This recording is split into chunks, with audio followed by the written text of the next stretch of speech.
Okay, and on our side here, we have 5 forests, 5 plains, 1 swamp, 1 Bloodfell Caves, 1 Blossoming Sands, 2 Dismal Backwaters, a Jungle Hollow, a Rugged Highlands, and a Scoured Barrens. So we are going to see, now after we check out the lands, we check out the gold cards next. Yep. For me, that's what's informative here.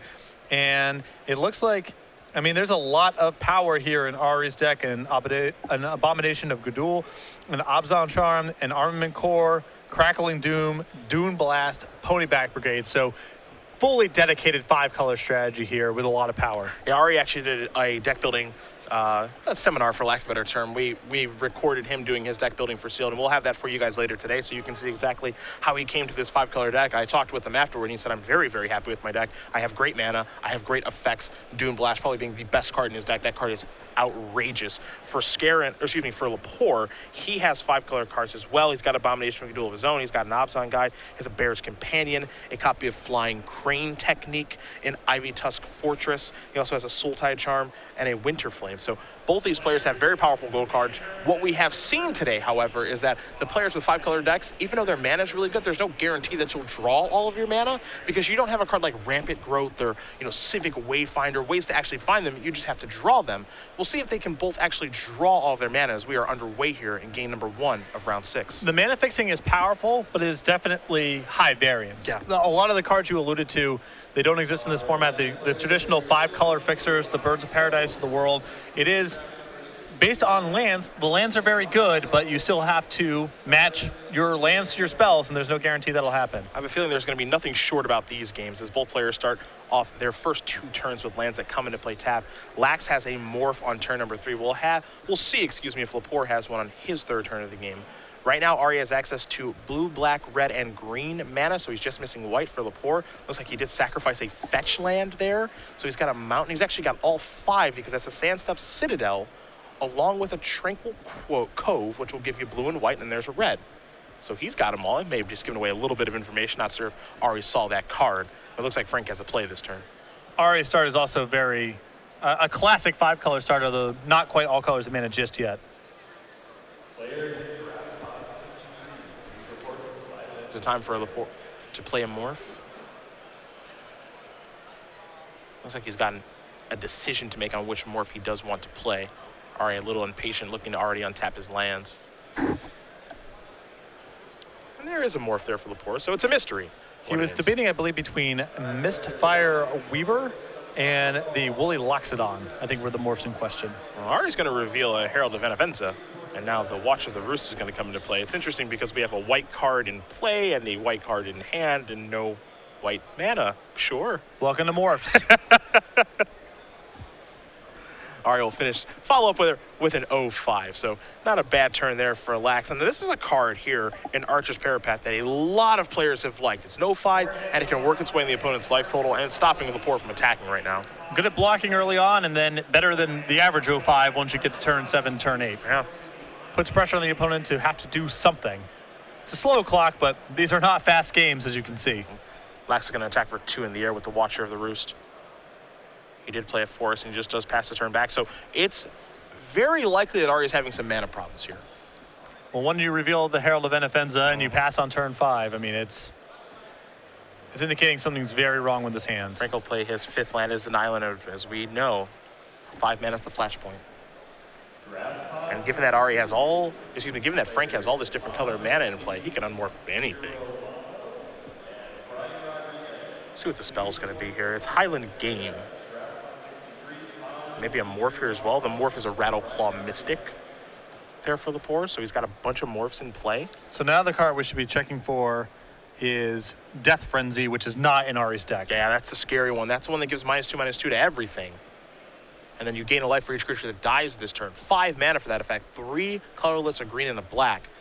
Lax does not have that. It's kind of a funny feature, you know? We talk about how powerful these decks are, and they are. They have a lot of powerful cards, but sometimes the boards are just 2/2s and 0-5s running into each other. Yeah. Does not look that impressive. See, Frank's going to take a look at his morph, see what he has down. Do I want to flip up one of these? Ari blocked that middle morph last time, and he's blocking it again this time. So he feels as though that's the safe one for the Parapath to block.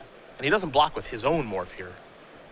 Well, if it was safe the first time around, probably safe the second time around. You would imagine. Now, Frank may have just wanted to do other things with his mana that turn regardless, so there's no guarantee that there isn't some sort of large creature down there, but best not to mix it up, you know?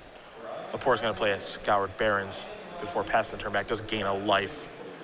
Lax is going to come in the air for 2 more points of damage. He's got another morph to play. And he's doing a little bit of draining with the parapet as we do go, of course, as every turn he does look to end here with a black mana and a colorless. So a Throttle is going to take care of this morph. It's an Abomination of Gudul, so to the graveyard, the 3/4 flyer will go.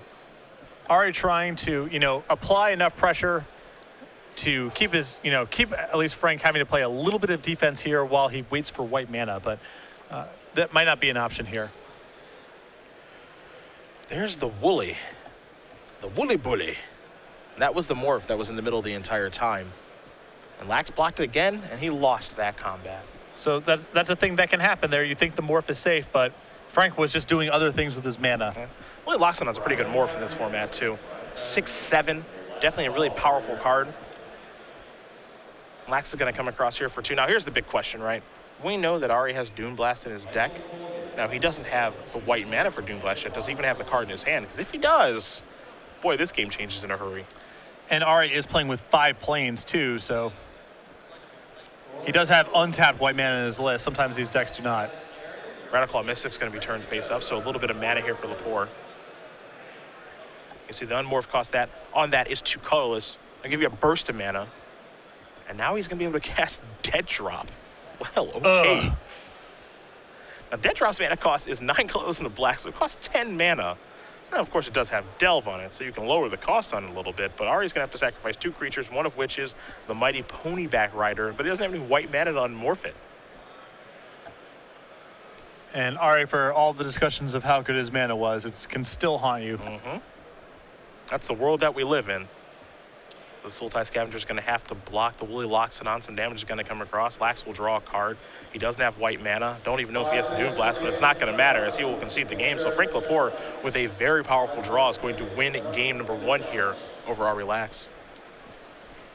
Not a lot to be said about that one. No, not really. I mean, just did powerful stuff. Ari had some mana issues, but again, this isn't a format. You think of all these decks and all these formats where you can draft 5 color. I think of Shards of Alara, how you had like the panoramas to fix your mana, and you have the obelisk, and you had land cycling.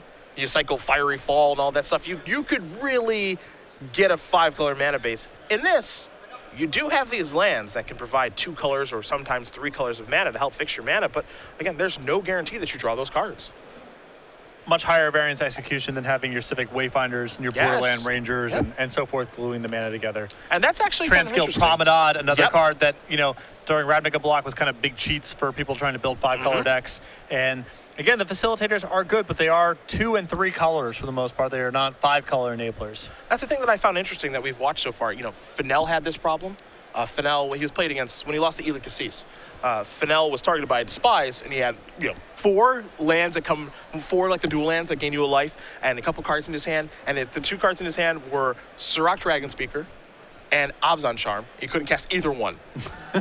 It's just like, how is that possible? Right. Frank Scarron had that problem last round where he had blue mana issues. One game it just never showed up. The second game it showed up too late. And it's like, if you look at these players' mana bases, the non-basics, I'm looking at Ari's right now. 1, 2, 3, 4, 5, 6, 7. 7 non-basic lands that come to play tapped. He's got the mana fixing here. He's playing all of his non-basics to, facilitate this. He's also got the 5 forest, 5 plains, and 1 swamp. His mana, in theory, is good. And he just had issues with his mana. Same deal with Frank's side. He has 7 comes into play tap lands on top of a Bloodstained Mire. So it's roughly the same quality of mana fixing. But Frank was able to find his, and Ari's was not. And even for these slow, ponderous 5 color decks, you leave them unchecked. A lot of those morphs are going to be 4/4s and 5/5s and 6/6s. And once you get behind, it's going to be hard to catch up. That's kind of the thing that I like about this approach that some of these players are taking right now, too, is we have seen a lot of players taking this 5 color approach, and we've seen other players, like a Darwin, like Benyu last round, where, hey, I'm going to go a 2 color approach. Benyu's deck was a white-red aggro deck, a very Boros-esque deck, and he had 2 Woolly Loxodons that he can really not even unmorph. Just because his goal is just, I want to beat you down before you get that 5 color base online. And if you stumble and fumble around, chances are I'm able to out-tempo and just beat you.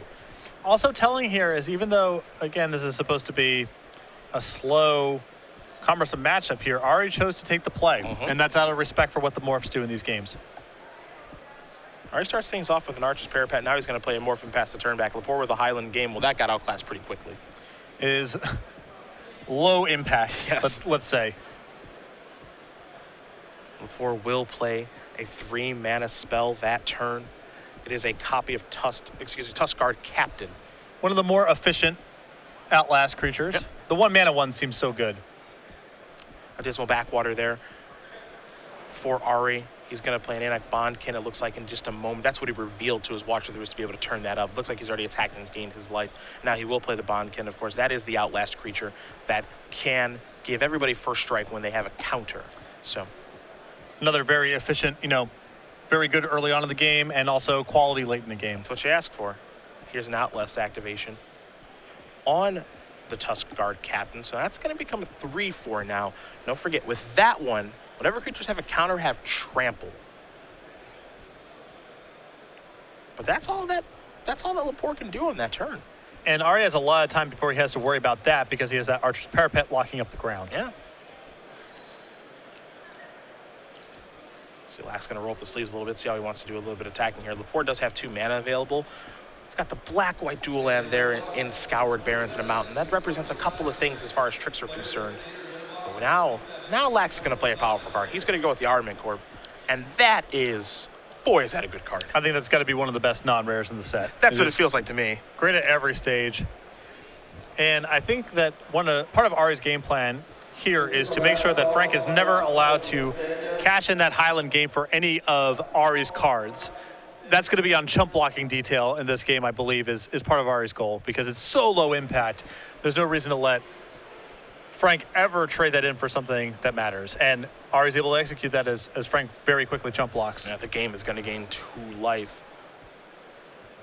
Nothing too crazy there. There's an Outlast activation, just pass the turn back. Now, I kind of like this because I'm not sure. You see how Ari's already ready? This is the first player I've seen play around and hostilities so far today.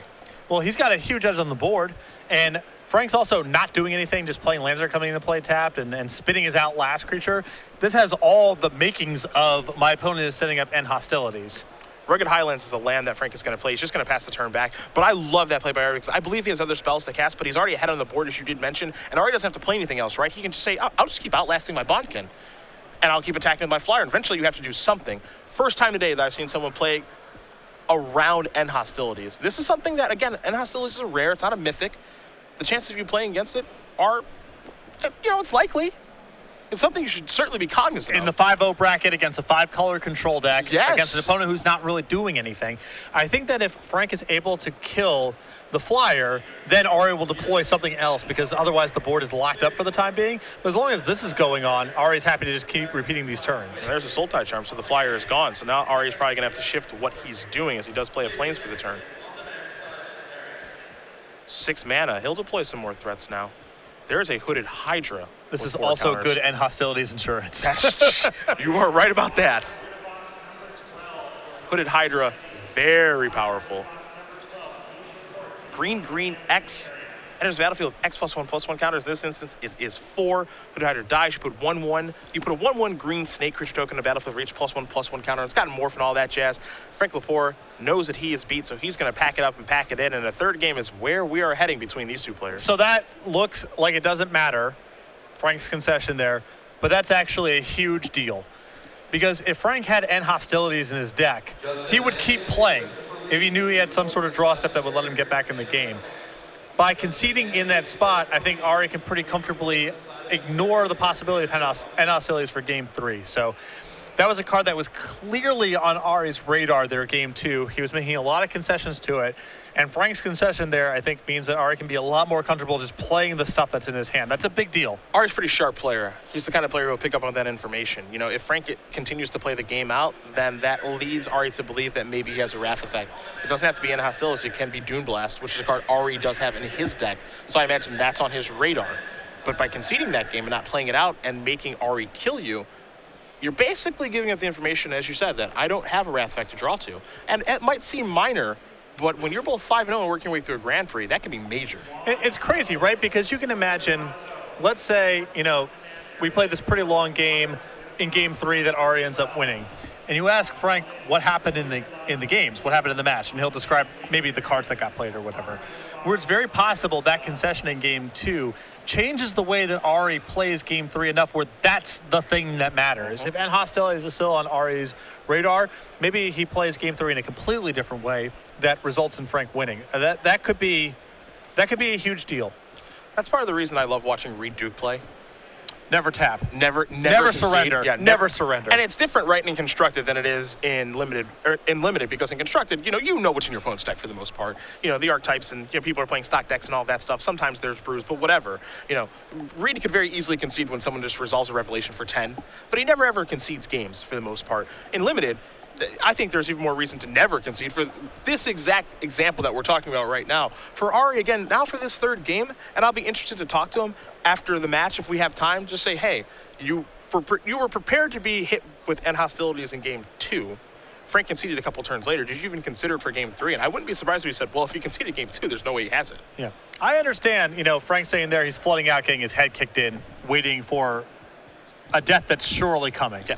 So I kind of understand, let's just move on to the next one. But given the way Ari was navigating that game, it's a huge piece of information.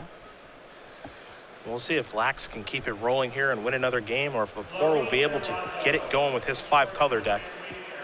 If you guys are just joining us, it is Cedric Phillips and Patrick Sullivan. Star City Games bringing you Grand Prix Orlando. Just under 2,300 players doing battle this weekend. Only one can be champion, and it could be one of these 2 players because both their steel decks look pretty nice. And off to great starts as well. Yeah. Another thing, if I were Frank, I would probably go to the sideboard here and have removed the Highland game, because with Ari's deck being as powerful as it is, with the Archer's Parapet, I feel like it's so unlikely to matter. Not that kind of matchup. No, it's not about playing your 2-drop on 2. Gold player is going to start at 21 here. Of course, going to play some of those tap lands or rugged highlands here for Lepore as well.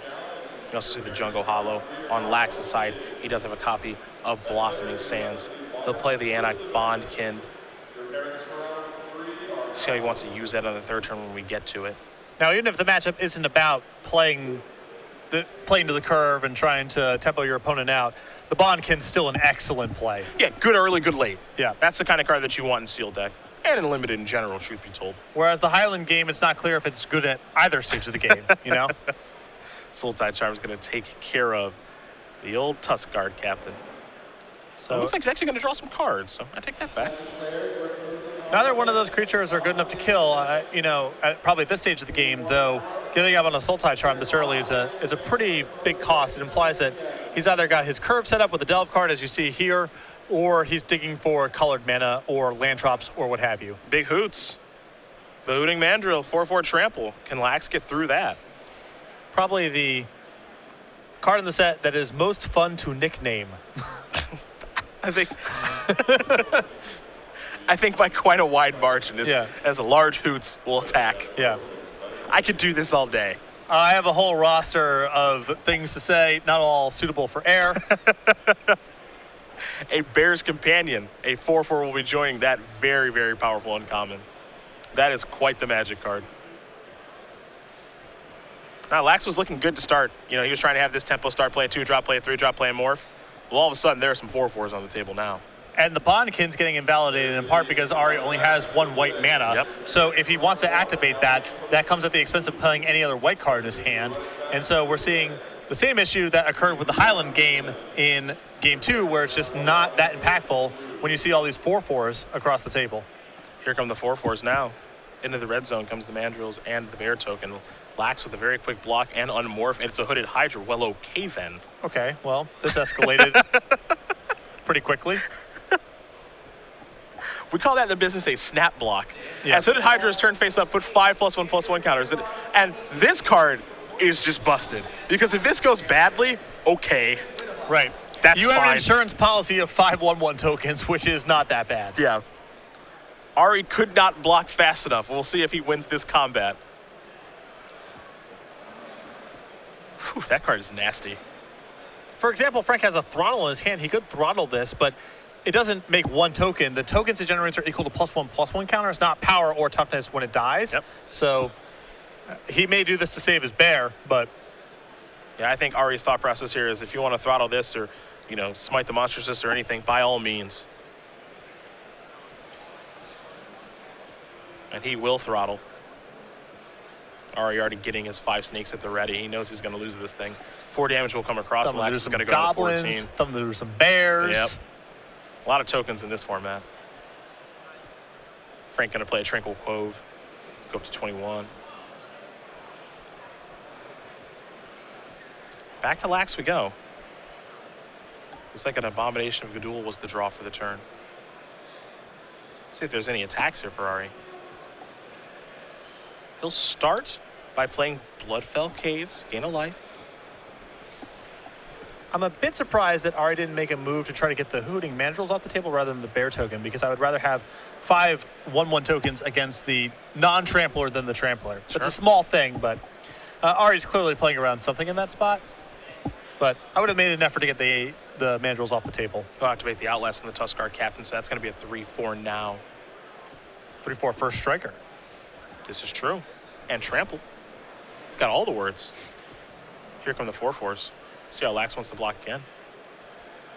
Yep. All the snakes on the bears. 1 snake will be left. And there's a kill shot there.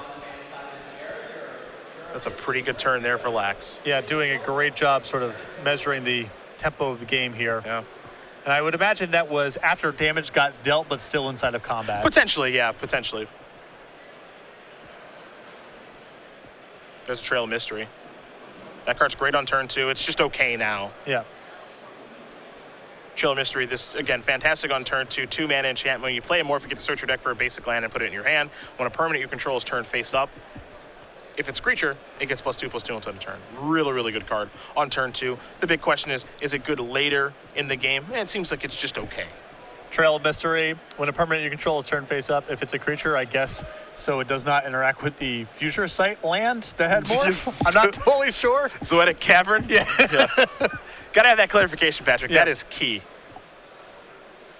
I'm sure there's some other reason. Yeah, probably something we haven't thought of yet. Probably in case there's other card types that turn face up, you don't want to give non-creatures +2/+2. So even if it looks wonky, you know, whatever. It's just funny to me. Herald of Anafenza was the draw for Lax. Was it a creature? Yes, it was. Yeah. Surprise, surprise. Perhaps alluding to an expansion of Morph in the next set. I don't know. I don't know. Yeah. Jungle Hollow is the card play here by Lax. He will gain a life. He's done a pretty nice job of stabilizing the game. He does have to figure out what that morph is over there for Lepore. He's going to start by attacking for 3. It is a first striker. It tramples as well. 3 damage is going to come across to Lepore. Abomination of Gudul, that one's going to be cast face up for 6 mana. Pass the turn back over to Lepore, who will draw. Now, one card that Lax has to be a little bit cognizant of, what we saw in game number 1, Dead Drop. And it wouldn't surprise me if Ari tries to be very conservative with this snake token to make sure that he has at least some fodder to throw away to Dead Drop in case it comes up. Dead Drop, of course, the 10 mana sorcery that makes target player sacrifice 2 creatures. Tread a little bit carefully, as you did mention. Winter Flame also in Lepore's hand right now.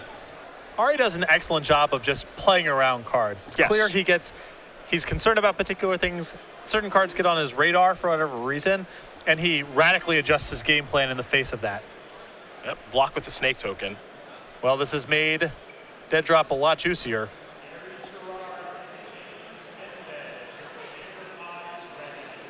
See if he does want to cast this. Well, I think Frank would ideally like to use the other removal spell, clearing out something small, and then Dead Dropping away the 2 bigos. Yeah, use the Winter Flame to take care of the Anak Bondkin. Exactly. Winter Flame, of course, you choose one or both. It costs a colorless, a blue, and a red, so 3 mana. Tap target creature, and Winter Flame deals 2 damage to target creature, and it's an instant. Really, really good uncommon. Especially against Outlast creatures, kill them before they get big, or tap them inside of your opponent's upkeep to prevent them from outlasting on the main phase. Oh, there's a lot of interesting things that you can do with Winter Flame, I imagine. Lax will draw a card. Here comes the Abomination. It's in the air.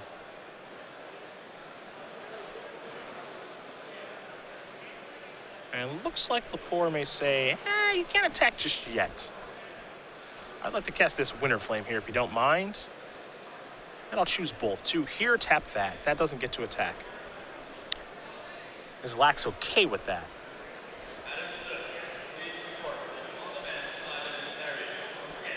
Looks like he is. Lax is just going to pass the turn back. And this is going to be a big dead drop here. So long as Frank has enough cards in his graveyard, which I imagine that he does, he's going to start by attacking. There's the block. And there is, excuse me, the Pine Walker. I apologize. Here's a Sultai Charm to kind of blow that out. Are you wondering how many cards are in the graveyard now? And I don't know if Frank could cast it because his graveyard's a little bit off screen here. But instead of getting fancy inside combat there, I think my first order of business was just cast that dead drop. Yeah. It's so good in this spot and likely to get worse. Now Ari gets to attack with an Abomination of Gadul, maybe find some more action, maybe find another creature to throw out there. I think he discarded the Herald of Anafenza. No interest in having that. That means his hand must be really good. Yeah, here's dead drop. Ari's going to take a look at his hand. You see his hand, he's got a Doom Blast, he's also got Crackling Doom. He's going to lose his 2 creatures, though. And now the Bear's Companion is going to come into play. So this game has basically been reset, except for Frank is left with a creature. Well, Ari's got a ton of gas in his hand. Oh, his hand's quite good. And he very quickly draws and plays Bitter Revelation. One of the best cards you can have in these protracted games here. Yeah. So he's going to get to look at the top 4 cards. So he gets to take 2 of them. It looks like Treasure Cruise among the cards he found here. Well, he's rebuilding pretty well. I'll tell you what. You get 2 of them, you put the other 2 in the bin, and then you lose 2 life as well. But I think you're okay paying 2 life for 2 cards. 4 mana is an expensive cost for that effect, but still pretty good. Lax going to go through the graveyard. Again, it's very telling when, if you're Frank Lepore, your opponent attacks with Abomination of Gadul, triggers the draw discard, and they discard Herald of Anafenza. Okay, your hand's good. Yeah. All right, going to take a couple of cards here. Sultai Scavenger is what he's going to cast, so hit 1. Looks like he's going to just delve a couple of cards away because he wants to set up a bigger delve for the Treasure Cruise he has in his hand. And I think Ari's going to be basically blocking at every chance he gets for the rest of the game because his life total is low. He's got a ton of power in his hand. It's just an issue of being able to deploy his resources. Yep. You don't want to end the game with a Doom Blast and a Crackling Doom in your hand. You don't want to tell your friends about that. Nothing I could have done. Well, were you mana screwed? No, I had 10 lands in play. Yeah. And 10 lands, all 5 colors. Yeah. It's really nothing I can do. Sweeper, removal spell, a Treasure Cruise, but, you know, got unlucky.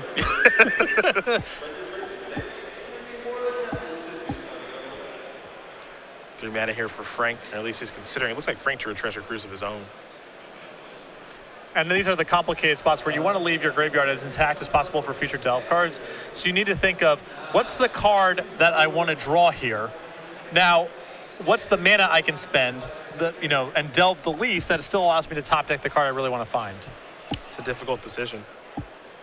The other card that's complicating things here for Frank, too, is in his hand he also has a copy of Warden of the Eye that he's going to deploy, and then actually bring something back from the graveyard. He's going to get dead drop back from the graveyard. Not too shabby. No. Lax will draw. Oh, we're going to go on a cruise. Yeah, I can't remove those cards fast enough. Well, Ari, on the other hand, is just interested in trying to play as much stuff as possible this turn. Yep. So he's willing to concede some of his graveyard efficiency to set up, something like this. Oh, the old Dune Blast. And what I like about Ari's Dune Blast here is he doesn't get too creative. He's like, you're going to play a bunch more creatures, and then I'm going to Dune Blast the heck out of you. He says, I'll take my 2 for 1, get those things off the table. I just drew 3 cards with Treasure Cruise, and now all I have is my Scavenger. And I wouldn't be surprised as we watch this game continue if Ari just says, I'm just going to have 1 creature in play so that you can't dead drop 2 creatures away. And if he does add more to his board, the only way that he'll add more to his board is if he says, here's 4 creatures. Exactly. He's just trying to, he goes underneath dead drop or he goes way over the top, but he doesn't deploy 2 quality creatures if he can avoid it.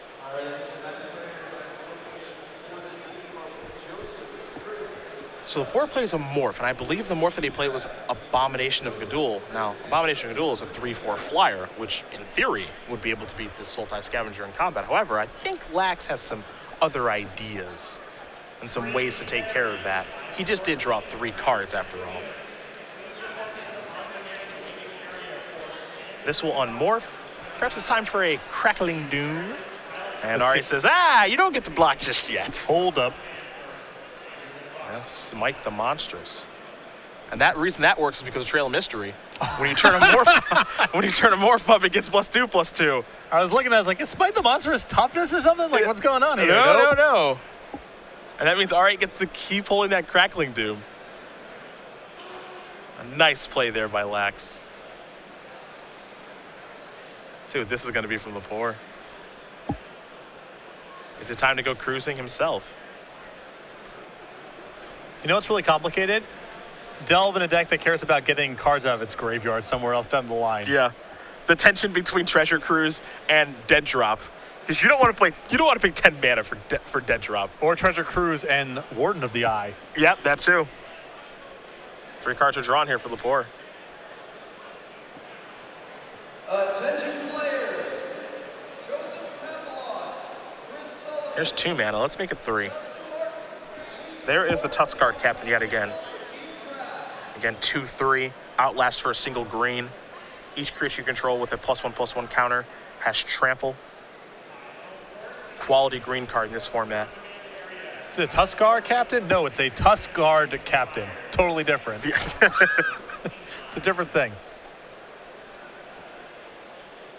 There's an attack for 3. Lepore down to 4, it looks like. Lax with a forest. Looks like he's going to play a morph. I believe that was the Ponyback Brigade. Well, that's really good against Dead Drop, so there's that. And this is great from Ari here. Now he's making it really juicy for Frank to spend his turn dead dropping. Yes and no. Like, to me, like, I think if you have a pretty good understanding of the format, it's like, okay, what morph is he actually playing there where he knows I have Dead Drop in my hand? And Frank is a skilled player, so I think he might be able to read through this. But I think the problem might be for Frank is even if he reads through this appropriately, it might be a situation where I just can't do anything. Yeah, his hand may not give him any other option.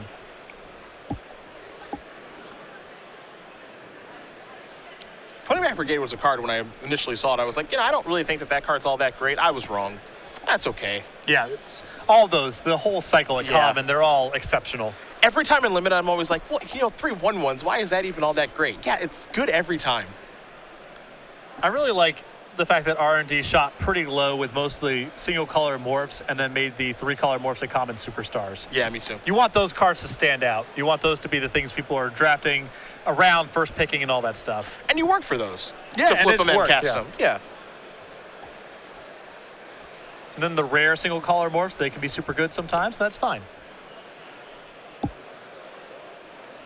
So poor Mage just passed the turn back. Yep, there's the pony back. 3 goblin tokens incoming. So there those are. Oh boy, there, look at that. There you are. Here I am. Giddy up. Let's see what Lax draws this turn. I wonder if he just tries to go for the W. He's going to cast Crackling Doom. What this is going to do is going to put Lepore down to 3. Yeah, and he's going to concede the game. So Ari Lax is going to win this match over Frank Lepore. 2-1. And for Ari, he moves on to 6-0 with what looks to be a pretty gosh darn good deck. And Ari with the sigh of relief there. I mean, that was a long, difficult match.